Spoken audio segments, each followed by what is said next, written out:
You ask Tiger to solve. This deals with linear equations with one unknown.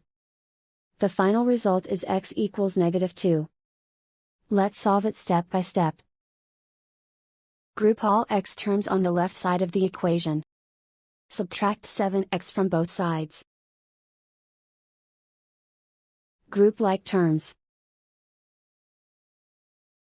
Simplify the arithmetic. Group like terms. Simplify the arithmetic. Group all constants on the right side of the equation. Subtract 10 from both sides. Simplify the arithmetic.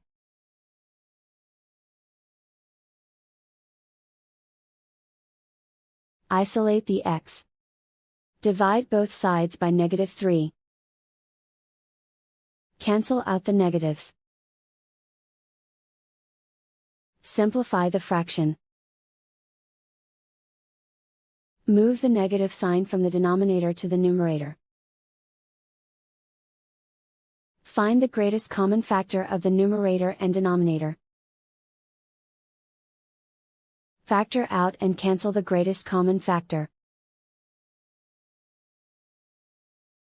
And so the final result is x equals -2.